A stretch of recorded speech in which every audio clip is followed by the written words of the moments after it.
I'm now going to present to you a conceptual framework of internationalisation of the curriculum that situates the disciplines and therefore the disciplinary teams who construct the curriculum at the centre of the internationalisation process.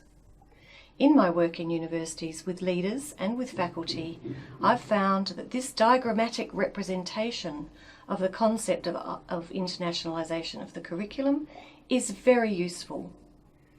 You will, I know, be spending some time discussing what the concept means in more detail over the next day, and so I will simply outline some of its key features in this brief introduction.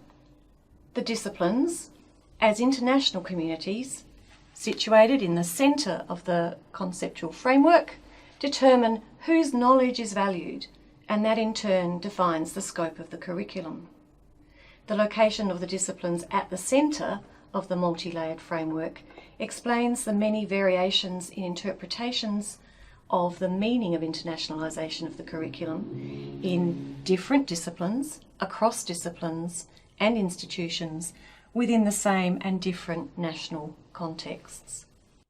The top half of the diagram represents the process of internationalisation of the curriculum, a process focused firstly on the requirements of professional practice and citizenship, on consideration of how the skills, knowledge and values that are required will be assessed, and thirdly, on their systematic development across the various years of a program of study.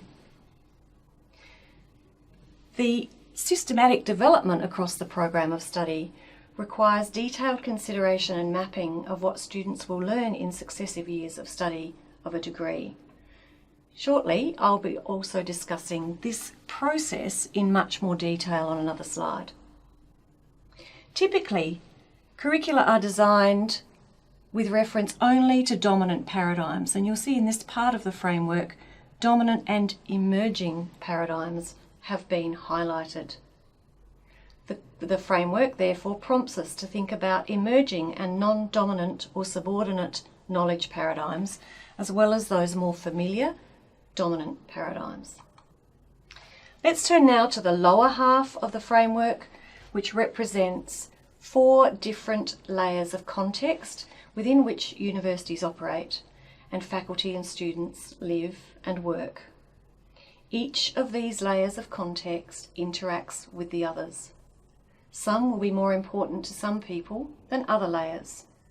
Some faculty, for example, will be very focused on the local context and the professional accreditation requirements of their degrees.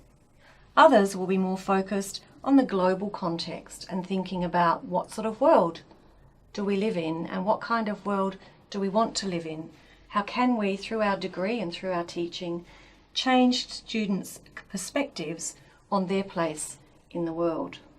In the institutional context, there's a particular focus on people's understanding of mission, ethos, policies and priorities that are set by the institution.